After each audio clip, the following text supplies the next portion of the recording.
디도서 3장 4절로 7절 말씀입니다.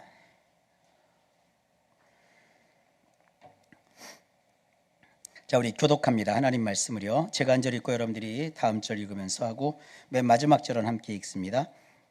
4절입니다. 우리 구주 하나님의 자비와 사람 사랑하심이 나타날 때에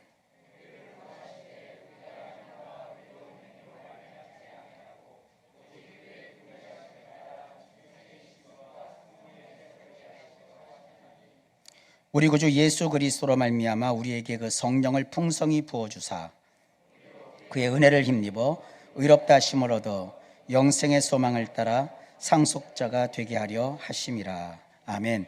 기도합니다. 하나님, 오늘도 말씀하옵소서. 예수님 이름으로 기도하옵나이다. 아멘. 할렐루야.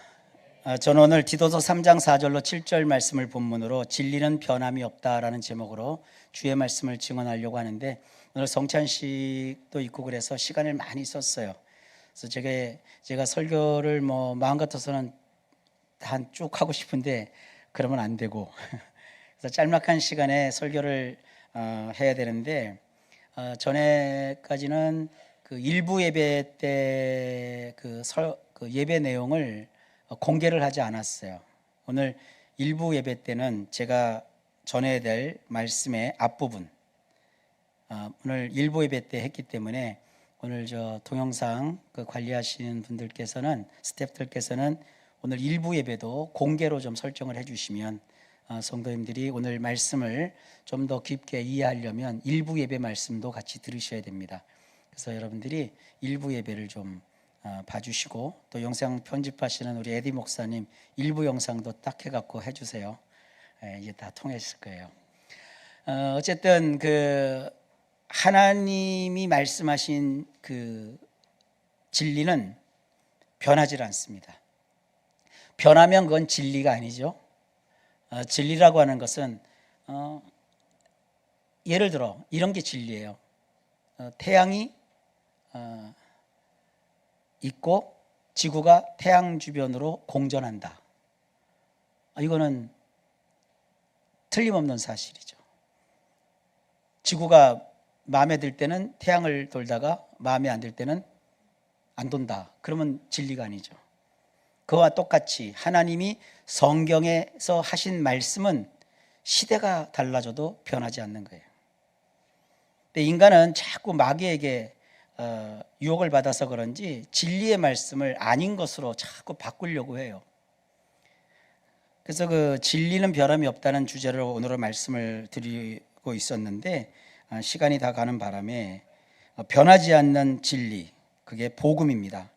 이 복음이 무엇인지 잘 요약되어 있는 성경 구절이 오늘 함께 읽은 디도서 3장 4절로 7절 말씀입니다. 여기에 보면 복음은 진리인, 변하지 않는 진리인 복음은 하나님의 자비와 사람 사랑하심이 핵심이에요.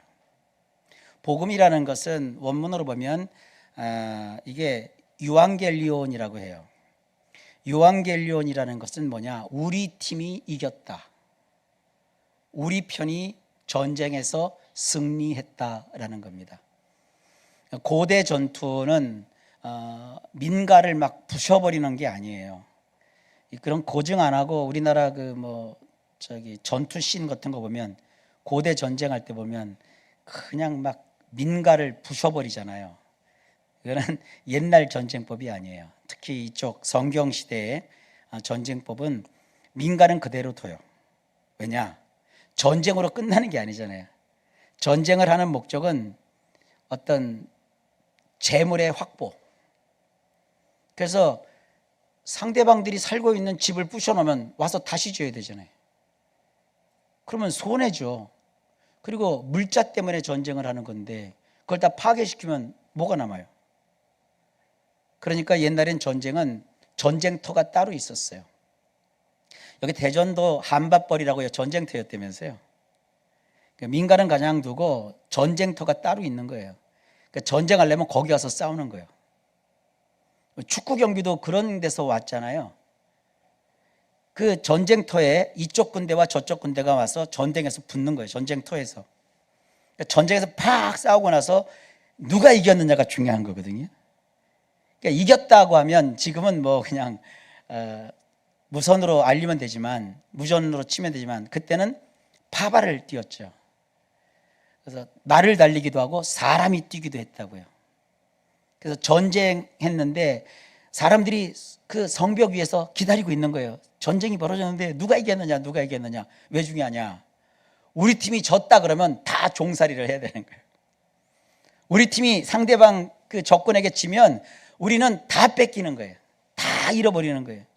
남자들은 끌려가서 노예가 되고, 여성들은 또 뭐 애꿎은 피해자들이 되고, 자녀들은 뭐 앞날에 없는 거죠. 다 종살이를 해야 되고, 그리고 자기들이 일구었던 것들 다 뺏기는 게 이게 불행한 거죠. 근데 만약에 우리가 전쟁터에서 우리 팀이 이겼다 그러면 상대방의 모든 건 우리 거예요. 상대방의 집, 상대방의 재물, 상대방의 금은 보화, 상대방의 남자, 여자, 자녀들 다 우리의 노예예요. 노예가 뭘 그렇게 중요하냐? 농사 짓는 거 생각해 보세요. 인력이 없으면, 옛날에는 기계화가 안 됐을 때 그 일꾼이 없으면 못 하는 거예요. 근데 일꾼이 확보가 되면 정말 큰 이익을 보는 거죠. 그래서 전쟁을 했는데 우리 팀이 이겼다는 이 소식은 정말 기쁜 소식이에요. 기쁜 소식을 영어로 good news라고 하잖아요. 그래서 이 복음을 가스펠이라고도 하지만 영어권에서는 good news라고도 하는 거예요. 좋은 소식이다. 이 유앙겔리온이거든요. 복음이라는 거, 예수 그리스도께서 우리를 위해서 이기셨다는 거예요. 바울은 이 복음에 대해서 뭐라고 하냐? 내가 이 복음을 부끄러워하지 않는데요. 바울이 부끄러워하지 않는다는 표현을 썼을 때 그거는 겪거나 보니 부끄러울 것이 없다, 이런 뜻이에요. 바울은 복음을 철학처럼 사상으로 우리에게 막 얘기한 게 아니에요. 복음이라는 것을 바울이 직접 겪고 나서 보니까 복음은 전혀 수치스럽거나 부끄러울 것이 아니라는 거죠. 이거는 확실한 것이고 분명한 것이라고 바울이 얘기해요. 그러니까 내가 복음을 부끄러워하지 아니할 것이라고 말하고 있어요. 그럼 바울이 부끄러워하지 않았던 이 복음이 왜 부끄럽지 않느냐? 이 복음은 모든 믿는 사람을 구원하는 하나님의 능력이기 때문이라는 거예요. 그래서 디도에게 이 복음에 대해서 바울이 요약을 합니다. 복음이라는 이 승리의 기쁜 소식, 왜 예수께서 십자가에서 못 박혀 죽으시고 부활하신 이 복음이 우리에게 승리의 소식인지 6가지로 이 디도서에서 잘 요약을 해놨어요. 이런 진리는 변함이 없습니다. 오늘 제가 전하는 이 디도서 3장 4절로 7절에 요약된 이 5가지의 이 승리한 내용을 여러분들이 깊이 받아서 간직하고 이것대로 내 삶이 될 걸 확신하시길 주의 이름으로 축복합니다. 첫째, 우리가 행한 바 의로운 행위 때문에 우리가 구원받은 것이 아니라는 기쁜 소식입니다. 우리의 행위로 구원을 받는다고 하면 우리 기독교 믿을 이유가 없어요. 그리고 우리는 기쁘질 않을 거예요. 우리 행위가 뭐 우리를 구원할 만큼 의롭습니까? 털어보면 먼지 안 나는 사람이 없지 않습니까? 우리는 하나님의 뜻대로 막 살아보겠다고 작심하지만 작심 3일이면 참 많이 가는 거예요. 제 신학교 다닐 때 경건의 시간이라는 P학점을 주는 그 아주 이상한 학점이 있었어요. 학점 P는 뭐냐면 A, B, C, D 뭐 이런 거는 학점이지만 P학점이 뭐냐? 패스했냐 안 했냐 그거예요. 이제 신학생이기 때문에 이 경건의 시간 같은 걸 P학점을 맞지 않으면 졸업을 못 시켜요. 그래서 경건의 시간이라는 그 시간이 있었어요. 그게 뭐냐면 요즘 최근에 유행하는 그 큐티가 그거예요. 그러니까 성경을 내가 본문을 정해놓고 성경을 풀이하고 거기에 적용점 교훈 3가지를 빼놓고 그 다음에 내가 실천해야 될 한 가지, 2가지의 실천 사항을 적고 그러면 마지막에 짤막하게 한두 줄로 오늘의 기도를 적어 놓는 게 경건의 시간에 제출해야 될 과제물이고 매일매일 써야 될 경건 일기였어요. 저는 그 경건의 일기로 A+++를 맞았어요. 그런데 웃긴 게 있어요. 제 적용점을 보면 그래요. 자, 이 말씀에서 하나님은 사람을 구원하는 것을 기뻐하신다. 나는 오늘 한 사람에게 복음을 전하겠다. 그리고 그 다음이 웃겨요. 복음을 전한다는 것은 행동 실천이 아니요. 만일 내가 복음을 오늘 전하지 못하면 내일 아침을 굶겠다. 보니까 말씀을 묵상하고 제가 굶겠다는 적용한 게 무지 많아요. 학기가 3, 4, 5, 6 이렇게 되잖아요. 그러니까 3개월치 경건의 일기를 썼는데 그 중에 3분의 2가 굶겠다요. 기도 안 하면 굶겠다. 전도 안 하면 굶겠다. 뭐 그런 내용이었어요. 성경을 하루에 뭐 몇 장 읽지 않으면 내가 굶겠다. 근데 교수님이 그 굶겠다는 걸 너무 좋아하셨나 봐. 그러니 막 플러스를 주셨어요. 그래갖고 굶으면 내가 새로워지나요? 아니에요. 사람이 식사를 꾸준하게 일정한 시간에 적장량을 먹어야 삶이 건강해지는 거예요. 여러분이 하나님 앞에 뭐 금식을 많이 한다고 하나님이 특별히 사랑하고 그러지 않습니다. 우리 초창기 때 금식 진짜 많이 했어요. 제가 금식은 많이 하면 저처럼 몸의 질서가 깨지면 살찝니다. 그런 얘기 많이 했잖아요. 우리의 행한 바 의로운 것으로 구원받는 게 아니에요. 이게 기쁜 소식이에요. 내가 뭘 해서 어느 단계에 이르르고 어떤 점수를 따야 구원받는다면 우리는 불행할 거예요. 근데 행한 바 의로운 행실이 없는데도 예수 그리스도께서 그 십자가에 못 박혀 피 흘려 죽으심으로 나를 구원하셨으니 이것만큼 큰 기쁨의 소식이 어딨냐고요. 어떤 사람이 그래, 아이고 예수 믿는 사람들은 좋네. 그래. 왜요? 그러니까 죄 짓고 와서 회개하고 죄 짓고 와서 회개하고 죄 짓고 와서 회개하면 되네. 그래요. 근데 그 사람의 의도를 알죠. 되지. 너는 죄 지으면 어떡하냐? 가서 죽냐? 넌 죄 지으면 가서 코 박고 접시물에 코 박고 죽냐? 안 그러잖아. 넌 뻔뻔하게 살잖아. 그래서 적어도 예수 믿는 사람은 죄 짓고 내가 잘못한 걸 알고 시인하고 고치려고 노력은 해. 근데 더 감사한 건 뭔 줄 아냐? 내가 1000만 번, 10만 번을 용서해달라 그래도 내 하나님은 항상 용서해 주셔. 그게 중요한 거예요. 죄 때문에 고민하고 잠 못 이루고 몸부림칠 이유가 없어요. 우리 주만 믿으면, 예수 앞에 나오면 모든 죄의 사함을 받습니다. 사람은 내 죄를 기억하고 나를 그 죄 때문에 옥죄해 오지만 하나님은 나의 과거를 묻지 않으세요. 하나님은 나를 용서하십니다. 그냥 용서하신 게 아니에요. 나를 용서하시기 위해서 자기 아들 예수 그리스도를 대신 십자가에 못 박아 피 흘려 죽게 하셨습니다. 그 예수님의 공로로 이 죄인이 구원을 받았어요. 그게 좋은 소식이에요. 내가 나가서 전쟁을 해서 이긴 것이 아니에요. 우리 군사가 나가서 적과 싸워서 이겨서 내가 이긴 자가 된 거예요. 내가 죄와 싸워서 이긴 것이 아니에요. 우리 군대의 대장이신 예수님이 마귀와 싸우고 죄와 싸워 이기셨기 때문에 내가 이긴 거예요. 괜히 앉아가지고 죄책에 사로잡히지 마시고 나를 위해서 십자가에서 대속의 죽음을 죽으신 예수님을 바라보면서 툭 다 죄를 털어버리고 주님 안에서 주시는 참 평안과 구원을 받아 누리시는 우리 성도들 되시길 주의 이름으로 축복합니다. 이렇게 사는 사람 치고 양심에 털난 사람은 한 명도 없어요. 오히려 주님 앞에 더 정결하게 살려고 노력하고 바르게 살려고 애쓰는 것을 저는 많이 봅니다. 죄인에게 죄를 지적하면 내가 무슨 죄를 졌어 하고 대들지만 하나님의 은혜를 받은 사람에게 죄를 지적하면 맞습니다. 죄를 짓지 않은 자도 내가 잘못한 겁니다. 내가 부족한 겁니다 하고 자기 성찰을 할 줄 알아요. 두 번째, 우리에게 이미 중생의 씻음과 성령의 새롭게 하심이 있다는 기쁜 소식입니다. 이 중생의 씻음이라고 하니까 되게 어렵게 번역을 한 거예요. 원문을 보면 이렇게 돼 있어요. 씻다, 곧 중생했다 이렇게 돼 있어요. 중생이라는 것이 뭐냐? 씻었다는 거예요. 깨끗하게 목욕했다는 거예요. 근데 그 목욕했다는 것을 성경은 뭐라고 얘기하느냐? 중생이라고 번역을 해놨어요. 제가 헬라어 원문을 좀 쓸게요. 팔린게네시스라고 해요. 이 중생이라는 말을. 이것은 요한복음 3장에 나오는 거듭났다, 위로부터 태어났다는 말과는 좀 다른 얘기예요. 이 중생이라는 것은 팔린이라는 단어와 게네시아라는 단어가 합쳐진 합성어예요. 팔린이라는 것은 again, 다시, 재차, 쉽게 예를 들면 리셋이에요.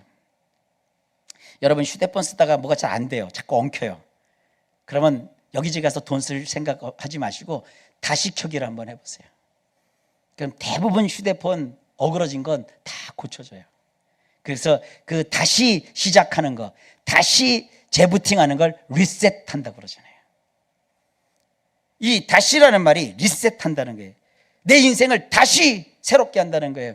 우리가 다시는 못 태어나요. 다시 어머 뱃속은 못 들어가요. 그러나 주님께서 십자가에서 죽고 부활하신 주님께서 우리 인생을 그 십자가 보혈의 공로로 리셋하신다는 거예요. 팔린이라는 것은 다시, 게네시아는 태어났다는 건데, 첫 번째 태어나서 나가 고장나고 상하고 망가진 인생인데, 그런 인생은 하나님께서 예수님 안에서 폐기처 보내버리시고 우리의 지난날 과오를 주님께서 따져 물으시는 것이 아니라 폐기처 보내버리시고 전혀 새로운 종류의 사람으로 태어나게 하신다는 거예요. 이걸 누가 하느냐? 성령이 하신다는 거예요. 그걸 성령의 새롭게 하심이에요. 성령께서는 우리를 새롭게 하신다고요. 물리적 변화가 아니라 이것을 화학적 변화라고 해요. 약간의 과학상식만 가지신 분들도 물리적 변화와 화학적 변화가 뭔지 아시죠? 물이 변하여 얼음이 되면 이건 물리적 변화예요. 그죠? 근데 물이 변하여 포도주가 되면 이건 뭐예요? 기적이에요. 이건 화학적 변화예요. 화학 그 구조 자체가 달라요. 화학식 자체가 물과 포도주는 달라요. 여러분 지금까지 살아왔던 여러분의 인생이 아니라 예수 그리스도 안에서 나의 인생이 리셋되는데 새롭게 다시 시작되는 인생은 과거의 내가 아닌 거예요. 복음 안에서 주님이 이렇게 우리 인생에 역사해 주신다고 딱 선언하고 있어요. 이게 진리입니다. 지금껏 살아온 인생이 실패고, 지금껏 살아온 인생이 다 망가졌고, 지금껏 살아온 인생이 되는 일이 아무것도 없어도 이제 예수 그리스도께서 나를 중생의 씻음과 성령의 새롭게 하심으로 다른 존재가 되게 하셔서 나의 인생이 새롭게 펼쳐진다. 이게 행복한 것이에요. 전쟁에서 이기면 아무것도 가지지 않은 자에게도 재산이 생겨요. 전쟁에서 이기면 내 땅 한 평 없던 사람이 자기가 농사할 땅이 생기는 것과 같은 거예요. 예수님이 이기셨으므로 여러분 다시 한번 꿈을 꿀 수 있는 거예요. 예수님이 이기셨기 때문에 우리 인생에 새날이 찾아온다는 희망을 가질 수 있는 거예요. 저는 그 미드 드라마 중에서 뭐 의사 얘기 나오는 게 하나 있어요. 하우스라는 미드가 있는데 거기 보면 기독교인에 되게 반감을 갖더라고. 거기 한 그 종양 전문의가 나와요. 암 전문의가 뭐라고 하냐면 암 말기 환자에게 희망을 얘기하지 말라요.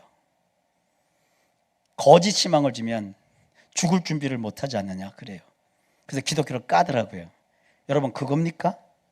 말기 환자에게 희망을 주는 게 기독교 신앙일까요? 기독교도 말기 환자가 죽는 거 다 알아요. 그러나 죽었다가도 다시 살아난 과부의 청년 이야기를, 과부의 아들 청년 이야기를 우리는 성경에서 읽었어요.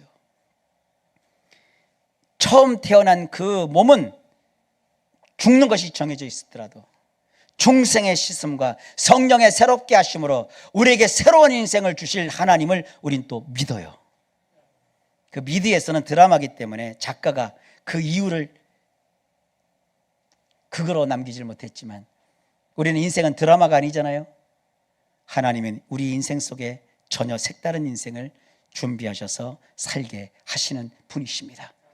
그러니까 끝까지 우리 인생 가운데 붙잡아야 될 것은 영원한 진리인 복음입니다. 셋째, 성령으로 촉촉하게 젖어 사는 풍성한 삶을 산다는 소식입니다.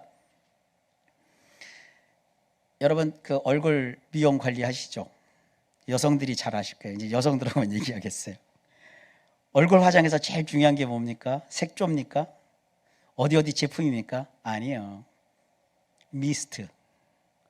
수분을, 피부가 촉촉하게 수분을 머금을 수 있도록 관리를 해야 돼요. 수분이 없는 피부는 어때요? 해보니까 마르고 트고 화장빨도 안 먹고 땡기고 그러잖아요. 화장을 하시는 분들은 미스트를 하잖아요. 오일 미스트도 있고 또 물기류 있는 미스트로 해서 피부를 촉촉하게 만들잖아요. 그래서 피부가 활력을 띠잖아요. 그거 생각하시면 돼요. 우리 성경은 그렇게 얘기하고 있어요. 우리 구주 예수 그리스도로 말미암아 우리에게 그 성령을 풍성히 부어주사. 성령은 신약의 그 비유에 보면 물에 비유하고 있어요. 성령 충만함이라는 것을 오늘 바울은 아주 특별하게 우리에게 의미 있게 풍성한 삶과 연결시켰어요. 예수 믿으면 우리의 삶, 건조하고 말랐던 나의 인생에 촉촉하게 성령으로 젖게 하셔서 풍성한 삶이 되게 하십니다. 우리가 잘 부르는 찬송 중에 그 있잖아요. 빈들의 마른 풀같이 시들은 나의 영혼. 그 시들은 영혼을 어떻게 살려요? 성령의 단비를 부어 새롭게 하옵소서. 할렐루야. 그런 나의 인생에 성령의 촉촉하게 적시는 은혜가 예수께서 십자가에서 이기심으로 나의 것이 된 것이라고 바울이 말하고 있습니다. 이제 여러분, 마르고 의미 없던 여러분의 인생에 예수 그리스도의 복음을 받아서 그 복음대로 살 때 성령께서 정말 미스트를 뿌린 것 같이 촉촉하게 은혜로 젖게 하시는 그런 풍성한 삶으로 인도하실 줄 믿습니다. 네 번째로, 하나님의 은혜로 의롭다 하심을 얻었다는 소식이에요. 우리는 항상 죄를 지은 죄인이다라는 생각을 갖지만 하나님 우리를 볼 때는 신분상 우리를 의로운 자로 인정하시고 확정해 주셨어요. 서울의 그 양천구 이제 그 신정동이죠. 목동이 아니라 양천구 신정동에 가면 그 외국인들 그 일할 수 있도록 그 허가증을 내주는 우리나라 관공소가 있어요. 그 앞을 이렇게 지나가다 보면 그 외국인들이 줄을 쫙 서서 대한민국에서 그 일할 수 있는 그걸 얻으려고 대기하고 있는 거예요. 그걸 보면서 뭘 느꼈냐면, 내가 한국에서 태어난 게 참 고맙고 감사해요. 그 사람들은 거기서 통과가 안 되면 강제 출국당해야 될 신세라고요. 그러니까 거기 와서 우리나라 그 공무원들이 찍어주는, 이제 이 땅에 더 머물러도 좋다, 그 허락을 받기 위해서 그들이 애쓰고 힘쓴다고요. 도장 하나 받으려고. 그 도장이 뭐예요? 체류 허가 꽝. 그리고 불어받으면 빨간 거 꽝 찍어서 출국 도장 꽝. 이거에 생사가 갈린 거예요. 하나님이 우리에게 도장을 찍어주는데 우리 도장이 뭐냐? 불합격이 아니에요. 의인 꽝 하고 도장 찍어놓으셨다고요. 마귀는 알아요. 우리는 못 봐요. 마귀는 알아요. 예수께서 우리를 그 은혜로 이의인이라고 도장을 꽉 찍어놓으셨어요. 그게 세칭 말하는 성령의 인치심이에요. 오늘 여기 우리 모든 성도님들은 하나님의 자녀로 성령의 인치심을 받은, 은혜로 의롭다 하심을 받은 자인 것을 아시길 바랍니다. 나는 죄로 말랑할 자가 아니라 하나님이 의롭다 해주셨으므로 이제 멋지게 살, 은혜로 살 자입니다. 마지막으로 다섯째, 사는 날 동안 영생의 소망을 가지고 의인의 자격으로서 결국 천국을 상속받는 자가 된다는 소식입니다. 이 상속자라고 번역한 이 단어는요, 뭐냐면 법적으로 자녀된 자로서 정식으로 유산을 물려받을 수 있는 적격자라는 뜻이에요. 우리가 올 때는 아무것도 가지고 온 게 없죠. 살면서 살아갈 집도 마련해야 되고, 또 뭐 좀 부잣집에서 태어나면 부모들이 주는 집에서 살고 그렇게 하죠. 근데 천국은 빈몸으로 가는 거 아닙니다. 죽고 나서 다 놓고 가지만 주님 나라 들어갈 때는 주님이 우리 살 걸 다 준비해 놓으셨어요. 그래서 들어갈 때 우리를 뭐라 하냐면, 어이구 상속받을 자 오셨습니까 하고 천사들이 우리를 맞이해요. 그러니까 이 땅에서 좀 없이 살았어도 걱정할 게 없어요. 이 땅에서의 삶, 오래 살아봤자 한 150년 살지요? 여기 150년까지 살 사람 있으면 손 들어보세요. 아이들은 할 수 있어요. 지금 여기 중고등학생들은 150살까지 넉넉히 살 수 있어요. 의학이 발전하면. 우리 어렸을 때 60살이면 다 꼬부라진 할아버지 할머니였어. 근데 지금은 60살이면 청년 아닙니까? 60살에 노인정 받아주시나요? 너 저리 가 그러죠. 그러니까 얼마나 세월이 달라졌어요. 그러나 천국은 영생을 누리는 곳이에요. 그 영생한 천국에서 우리가 영원토록 살기까지 이 땅 사는 동안에 주님 주신 이 소망 가지고 살 수 있다는 이 소식, 이게 변치 않는 진리입니다. 우린 그렇게 귀한 복음으로 거듭난 하나님의 자녀이심을 잊지 마시고 어깨 펴시고 당당하게 이 촉촉하게 봄비 내릴 듯한 이 3월에 멋지게 꿈을 꾸면서 인생 활기차게 살아가시길 주의 이름으로 축복합니다. 기도합니다. 하나님 감사합니다. 우리 성도님들 이 디도서에 있는 이 말씀 그대로 복음의 역사가 현실이 되게 하여 주옵소서. 예수님 이름으로 간절히 기도하옵나이다. 아멘.